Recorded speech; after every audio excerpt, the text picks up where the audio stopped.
Isaías 58, versículo 11.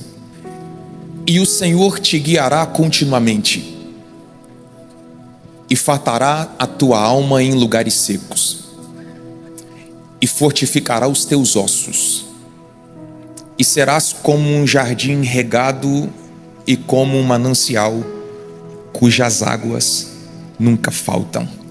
Vou ler novamente.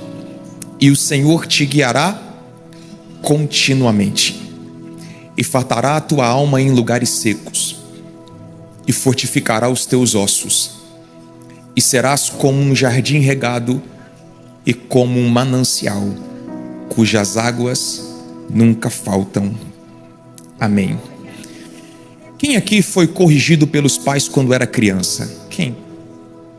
Eu me lembro que o meu pai, ele era especialista em comunicação não verbal. Então, dependendo da forma como ele olhava para mim, eu já sabia que quando eu chegasse em casa eu ia apanhar. Os pais de vocês eram assim também?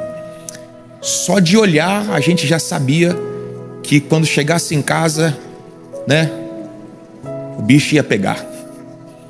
Quem aqui se lembra da vara de goiabeira? Segundo o historiador Flávio Joséfo, a vara de goiabeira era feita de titânio, e é por isso que ela era tão resistente. Era impossível quebrar. Isaías capítulo 58 começa exatamente com uma palavra de correção. Deus está usando o profeta para corrigir o seu povo. E eu acho interessante as palavras de Deus para realinhar a direção do seu povo, porque Deus é como o Waze, que sempre que você está numa direção contrária ao seu destino, Ele vai te corrigir. A grande verdade é que Deus não nos corrige porque nos odeia. A grande verdade é que Deus nos corrige porque nos ama. A grande lição importante que nós precisamos absorver logo nesse início é que é melhor você ser podado para crescer do que ser cortado para ser jogado fora. Então, quando Deus nos corrige, é como se Ele estivesse nos podando, e todo agricultor sabe da importância da poda para que uma árvore cresça e frutifique em todo o seu potencial. E a grande pergunta nesse início é: Pastor Grandini, por que Deus estava corrigindo o seu povo? Depois você vai ler na sua casa, a partir do versículo 1 até o versículo de número 7, você vai perceber que toda a movimentação que o povo estava fazendo em direção a Deus tinha aparência, mas não tinha essência. Então perceba que o povo estava se aproximando de Deus, mas todo o seu movimento de aproximação tinha aparência, mas não tinha essência. E quando você lê o texto, você vai perceber que o povo estava questionando a Deus. Deus, de que adianta jejuar? Deus, de que adianta ir para a igreja?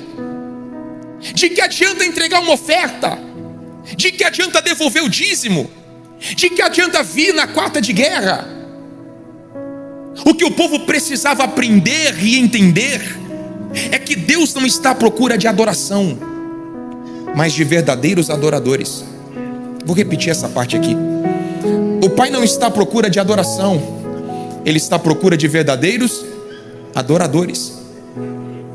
Aí você continua lendo que, após uma longa advertência, do versículo 1 até o versículo 7, Deus começa a fazer promessas que são anormais, promessas que são extraordinárias. A partir do versículo 8 até o versículo 10, onde tem o ápice, no versículo 11, Deus começa a dizer: e o Senhor te guiará continuamente, e fartará a tua alma em lugares secos, e fortificará os teus ossos, e serás como um jardim regado e como um manancial cujas águas nunca faltam.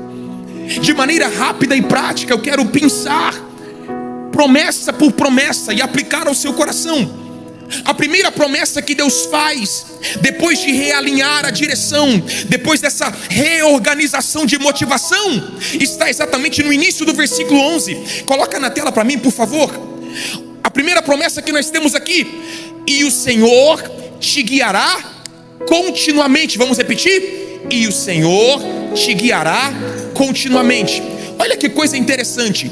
Se você ler a primeira promessa de trás para frente, vai ficar assim: continuamente guiará-te o Senhor. Se você ler do começo, depois ir para o final e depois para o meio, e o Senhor continuamente te guiará. Vamos ler do final, depois para o começo e depois do meio, continuamente o Senhor te guiará. Você percebeu que de qualquer maneira que você lê esse texto, vai sair a mesma sentença, a mesma promessa: o Senhor te guiará continuamente. A primeira promessa que Deus está dizendo, a primeira promessa que Deus está liberando, é que se houver um alinhamento de motivação, Deus está dizendo, Deus está prometendo, Deus está verbalizando: eu vou te guiar de maneira contínua, eu vou te guiar de maneira constante, eu vou te guiar sem interrupção. Ou seja, Deus vai ser o seu guia, Ele vai te dirigir, você não vai ficar sem rumo, você não vai ficar sem direção, você não vai ficar vagando sem saber para onde ir. Ele vai te guiar de maneira contínua. Essa é a primeira promessa. E por que essa primeira promessa é importante? Porque a direção é sempre mais importante do que a velocidade. Porque na direção errada, quanto mais rápido você for, mais distante do propósito você vai ficar. Eu conheço muita gente correndo, que corre de um lado para o outro, que vai de um lado para o outro, empenha energia, empenha inteligência, empenha recurso, e quando elas chegam no topo do monte, elas descobrem que estavam na montanha errada. Vocês estão aí? E vamos correr, e vamos fazer, e vamos realizar. Velocidade sem direção vai te levar a um destino que Deus não estabeleceu para você. Faz sentido isso aqui ou não? Se eu estivesse lá, eu ia perguntar ao profeta Isaías: Isaías, e na segunda-feira? Ele te guiará continuamente. E na terça? Ele te guiará continuamente. E em janeiro? Ele te guiará continuamente. E em fevereiro? Ele te guiará continuamente. E no verão? Ele te guiará continuamente. E no inverno? Ele te guiará continuamente. E se os governos mudarem? Ele te guiará continuamente. Se tiver guerra? Ele te guiará continuamente. E se aumentar o imposto? Ele te guiará continuamente. Se o governo for de direita? Ele te guiará continuamente. E se for de esquerda? Ele te guiará continuamente. Ele vai te guiar de dia, de noite, de domingo a domingo, feriado, de janeiro a dezembro, na primavera, no verão, no outono. O que Deus está tentando aplicar ao nosso coração nessa quarta-feira é que se houver obediência, se houver uma motivação sincera, haverá um guia contínuo para você, para sua casa, para os seus projetos. Alguém pode celebrar essa boa palavra nessa noite? Diga glória a Deus.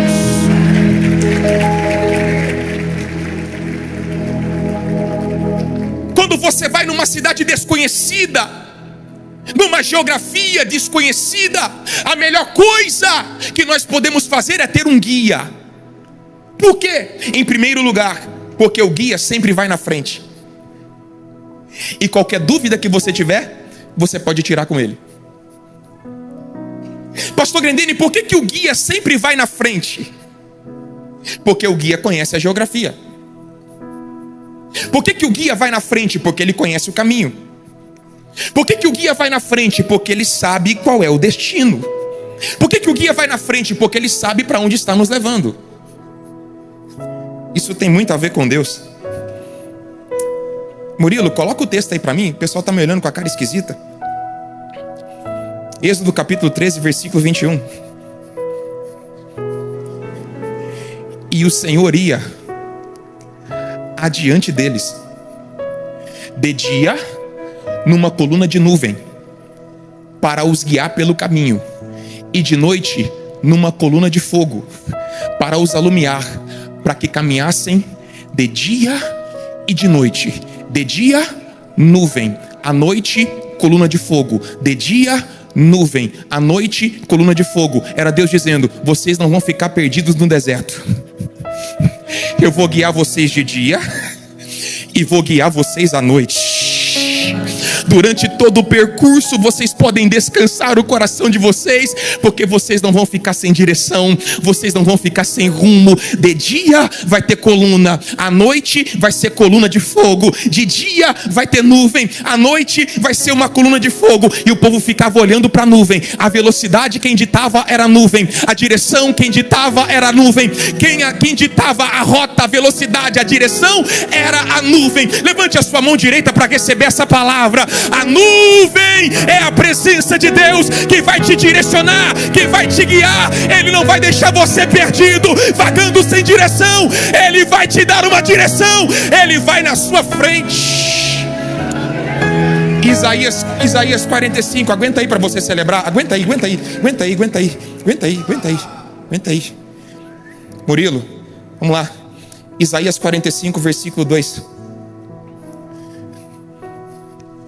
Isso aqui é a palavra de Deus para nós, gente. Vocês estão aí? Eu irei adiante de ti e endireitarei os caminhos tortos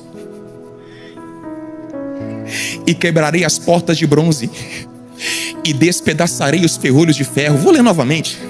É Deus dizendo: eu vou na frente de vocês, e se tiver buraco, eu vou aplanar o caminho. Aquilo que tiver torto, eu vou endireitar. Eu vou na frente de vocês e vocês vêm atrás, só me siga. Onde eu pisar, vocês pisam. Onde eu entrar, vocês entram. Alguém está comigo aqui nessa palavra? Esse era o momento de celebrar. É Deus dizendo para nós: eu vou ser um guia constante. Eu vou à frente, eu vou abrir portas que estão fechadas, eu vou endireitar o caminho. Você não vai tropeçar em pedra, você não vai cair em buraco, você não vai cair em armadilha. O diabo sempre vai preparar uma armadilha para destruir a sua casa, para destruir a sua família. Mas o que ele não conta é que nós temos um Deus que vai à nossa frente. Ele vai à nossa frente. Ele vai à nossa frente. Nós não somos guiados por ideologias, nós não somos guiados por filosofias, nós não somos guiados pelos especialistas, nós não somos guiados pela internet, nós não somos guiados pelos noticiários. Pastor, o mundo está em crise, mas nós temos um guia. Pastor, eu acabei de receber um diagnóstico negativo. Você tem um guia. Pastor, eu acabei de receber uma péssima notícia. Você tem um guia. Oh, levante a sua mão direita, porque eu quero liberar uma palavra sobre a sua vida. Não tema o futuro, Deus está na sua frente. Não tema os novos desafios, Deus está na sua frente. Não tema porque você não conhece o caminho, pode parecer desconhecido, mas Deus está na sua frente. Não tenha medo dos gigantes, Deus está na sua frente. Não tenha medo da oposição, Deus está na sua frente. Não tema a inveja, a calúnia ou a perseguição, Deus está na sua frente. Ele está na sua frente. Você pode não conhecer o caminho, mas você conhece quem está te guiando. Ele está na sua frente. Alguém crê nisso? Diga amém. Segundo, está aí no texto, gente. O Senhor te guiará continuamente, de maneira contínua, sem interrupção. Segunda promessa: Ele fartará a tua alma em lugares secos. Isso aqui me choca. Essa expressão é marcante para mim, não sei para você. O Senhor te guiará continuamente e fartará a tua alma em lugares secos. Não sei se você percebeu, mas antes de Deus falar do lugar, Ele garante que haverá provisão. Percebeu que a fartura vem antes da geografia seca? Então, antes de falar da geografia improvável, da geografia desfavorável, Ele garante: vai haver abundância, vai haver sustento, vai haver provisão. Ao invés de você se preocupar com o lugar, se preocupe com a companhia. Essa parte aqui, achei que você ia pular da cadeira. Tá filmando essa parte aqui, Rodrigo? Tem como cortar?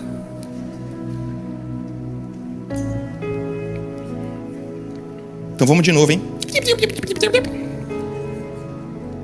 Ao invés de se preocupar com o lugar, se preocupe com a companhia. Por quê? Porque a fartura não está condicionada ao lugar, mas à fidelidade de quem te guia. A provisão não está condicionada à geografia. Nós estamos numa série que se chama Provisão.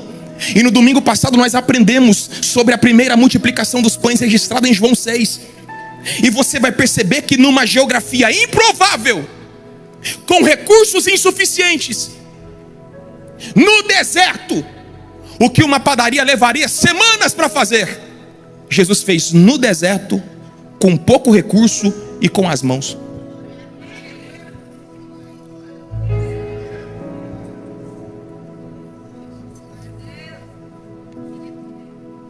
E você achando que Deus precisa de uma geografia favorável para te favorecer. Quem foi que te disse? Nos lugares improváveis você viverá o favor de Deus. Nos lugares improváveis você viverá um tempo de abundância, um tempo de provisão. Alguém crê nisso? O que Deus está prometendo não tem lógica. O que Deus está prometendo é ilógico, é irracional. Ele poderia ter dito: eu vou fartar a alma de vocês no coco bambu. Eu vou fartar a alma de vocês na costelaria Rocha. Oh glória, senti o gosto da costela aqui na minha boca. Deus, usa alguém hoje, Pai. Eu vou fartar a alma de vocês no Probe Juan. O que Deus está prometendo aqui, gente, não é normal. O que Deus está prometendo aqui é anormal. Quem confia na direção também precisa confiar no cuidado. Por quê? Porque o Deus que te guia é o Deus que te sustenta. Vou repetir. O Deus que te guia é o Deus que te sustenta. Os israelitas questionaram a Deus, e isso foi registrado no Salmo 78, verso 19. Coloca aí para mim, Murilo. O pessoal não achar que eu estou inventando. E falaram contra Deus e disseram: poderá Deus, porventura, preparar-nos uma mesa no deserto?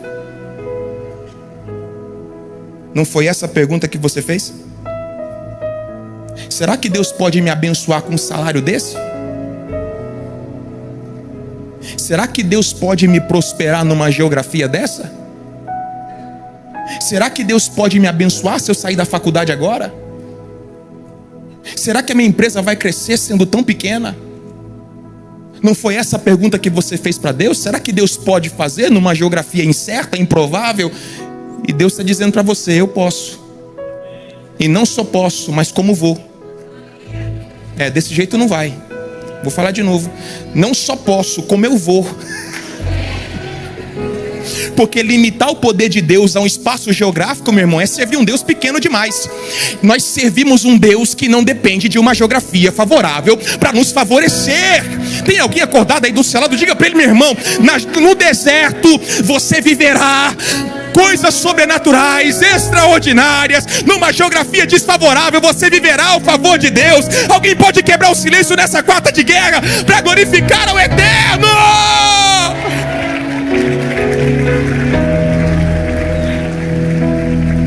Deus levou Israel pelo deserto por 40 anos e nunca deixou faltar nada. Por quê? Porque era Deus que estava na frente. E o Deus que guia é o Deus que supre. O Deus que guia é o Deus que provê. O Deus que supre é o Deus que garante fartura e abundância. Eu acabei de voltar agora dos Estados Unidos. Senti um ar de inveja agora.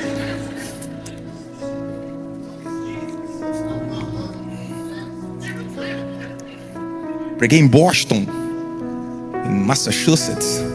Viu como é diferente? É diferente, né? Aí você pergunta assim: pastor Grenene, você gastou quanto? Nada. Agora que a inveja pegou mesmo, né? Um irmão me mandou mensagem, falou assim: pastor, vi que o senhor recebeu uma promessa de ir para os Estados Unidos, vou te dar a passagem. Falei, ô glória. Aí o mesmo irmão mandou uma mensagem, falou, pastor, tem um negócio. Tem uns amigos aqui que quer te abençoar. Eles querem te dar uns dólares para você gastar lá. Falei, ô glória. Aí na primeira mensagem que eu ministrei lá no Campus 153, no domingo da ceia, sobre provisão na família, eu ia comprar $400 na segunda-feira. Aí o irmão parou, eu conversando e tal, eu falei, estou indo para os Estados Unidos amanhã, e vai ser bênção, já tem umas agendas lá, vou atender alguns amigos e tal. Aí ele falou assim, pastor, acabei de voltar dos Estados Unidos, tem 10 dias, e eu tenho uns dólares lá. $400. Eu falei,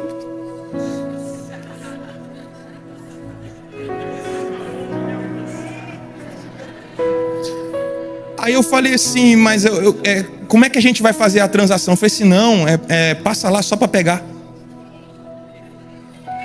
Você está entendendo que quando Deus te dá uma direção, Ele garante o sustento, Ele garante a provisão. Eu no teu lugar eu teria levantado as duas mãos para receber essa palavra. O Deus que te trouxe até aqui não vai deixar faltar nada. Ele vai cuidar da sua saúde, Ele vai cuidar da sua mente, Ele vai cuidar do seu coração, Ele vai cuidar do seu físico. Eu vou repetir isso aqui para alguém. O Deus que te guiou até aqui não vai deixar faltar nada. Ele vai cuidar, Ele vai prover, Ele vai sustentar. Haverá fartura. Quem pode quebrar o silêncio e dar o maior glória a Deus?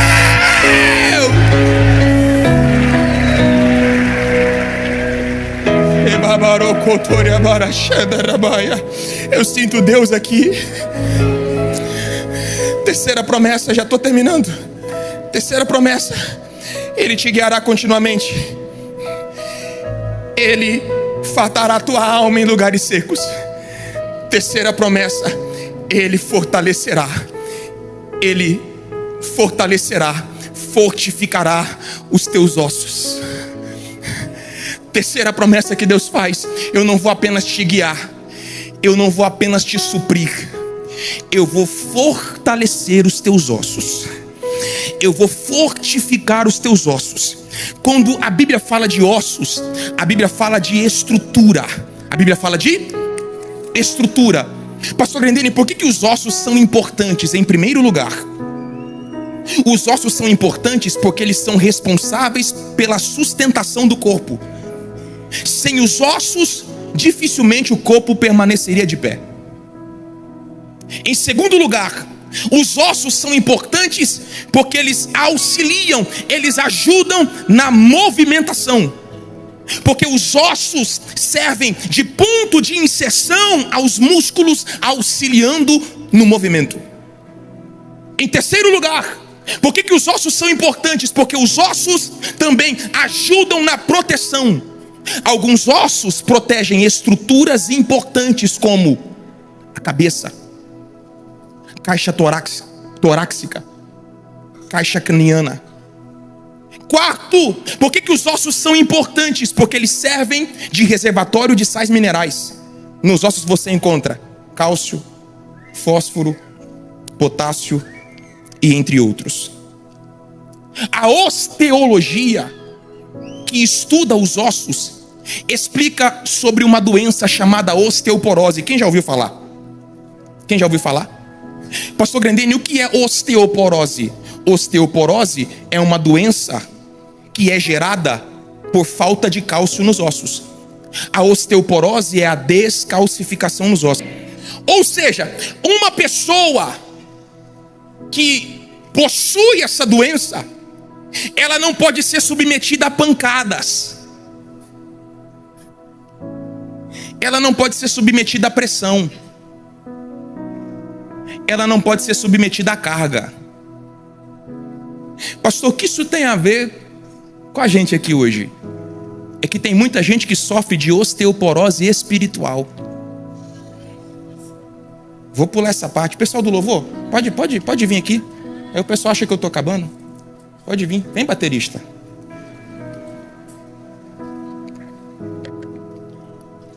Conhece alguém que sofre com essa doença? Osteoporose espiritual? São pessoas que se quebram com facilidade. Vou sair da igreja.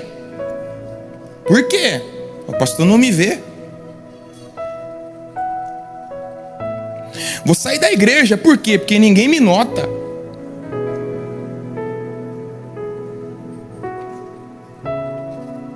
Vou sair da igreja, por quê? Porque eu nunca fui reconhecido aqui. Eu vou sair da igreja, por quê? Porque a Maria, você acredita que a Maria não me cumprimentou?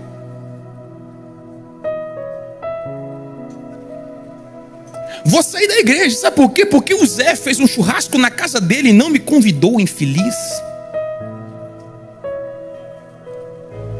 Esses dias eu postei uma frase no meu Instagram.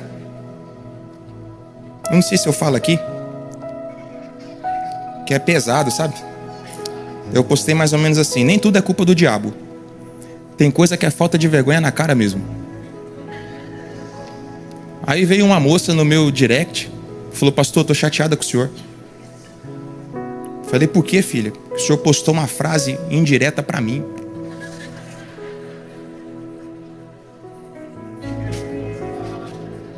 Aí eu expliquei assim para ela, falei: filha, no meu Instagram tem mais de 160 mil pessoas. Aí você acha que eu ia postar uma frase exclusiva só para você?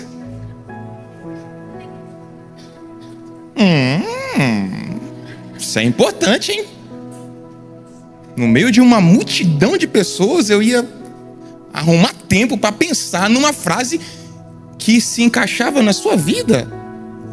Em terras de consciência pesada, a verdade sempre soam como indiretas. Anota isso aí, depois posta lá e me marca. Em terras de consciência pesada, a verdade sempre soam como indiretas. Nem tudo que te falam, que postam, é indireta, irmão, que afeta você, a sua consciência. Você está aí ou não? Não, a gente vive numa geração de pessoas fragilizadas. Tudo fere, tudo machuca, tudo é razão para ficar bicudo, para ficar enjoado. Fica aí, não vai embora não. Pessoas com os ossos fortalecidos não param por qualquer besteira. Você não faz ideia do quanto de crítica eu recebo pelo meu estilo, pela minha forma de pregar. Meu irmão,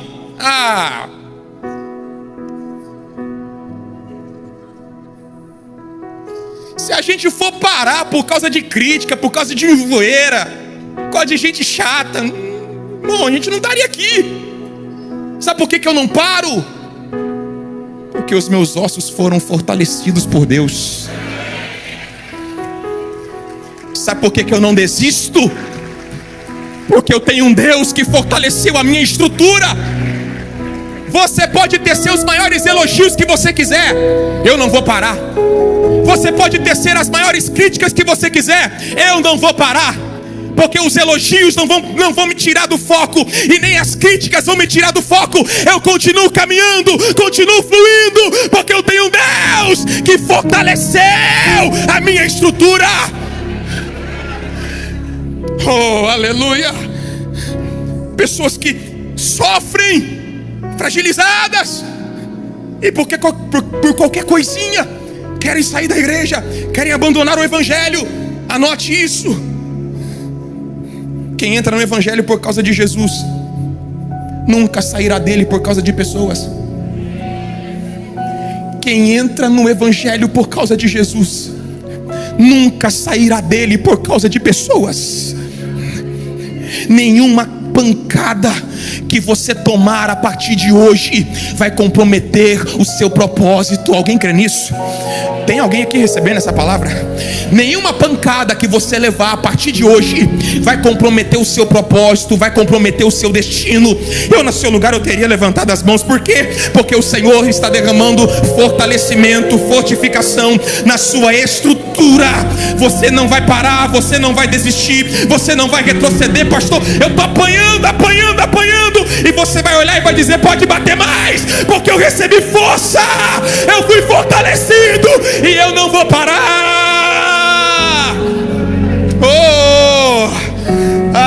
Pessoas que têm a estrutura fortalecida levam pancadas e dão risada. É só isso, Zé? Lembra de Paulo? Foi um dos apóstolos que mais sofreram por causa do evangelho. Açoites, prisões, perigos de morte, açoites com varas, apedrejado, naufrágios, fome, sede, frio, nudez. Como é que um cara desse não para, irmão? Como é que um cara desse não desiste? Aí ele vai explicar lá para Timóteo: Timóteo, na minha primeira defesa ninguém me assistiu, todos me desampararam. Mas aí no versículo 17 ele diz: mas o Senhor me assistiu e me fortaleceu. O Senhor me assistiu, Ele esteve ao meu lado e Ele me fortaleceu. Você pode fechar os seus olhos, há uma graça de Deus caindo sobre nós nessa noite. Uma graça de fortalecimento e frutificação. Fortalecimento e frutificação. O Senhor toca na sua estrutura. O Senhor toca na sua estrutura e Ele te fortalece nessa noite. O Senhor toca nos seus ossos. Ele toca na sua estrutura espiritual e Ele te fortalece. Ele renova as suas forças. Ele toca na sua estrutura. Ele fortalece os seus ossos. Você entrou aqui a um ponto, por um fio, pronto a desistir, mas você vai sair daqui fortalecido no Senhor. Você vai sair daqui fortalecido no Senhor. Se você pode ficar de pé comigo, fique de pé. Fique de pé. Fique de pé. Fique de pé. Fique de pé. Fique de pé. Jeová Jireh caminha nessa noite. Jeová Jireh caminha por entre nós nessa noite. Ele está dizendo: eu toco na sua saúde, eu toco nas suas emoções, eu visito papéis, eu mudo sentenças. Jeová Jireh é o Deus que te guia, é o Deus que te cura, é o Deus que te supre, é o Deus que te guarda, é o Deus que te preserva. Levante as suas mãos em direção à sua casa. Faça isso com fé e diga: não vivo pela vista. Não vivo pela vista, eu vivo pela fé. Isso, family. Deus proverá. Declare com fé em direção à sua casa. Isso, vai. Olhe para o alto.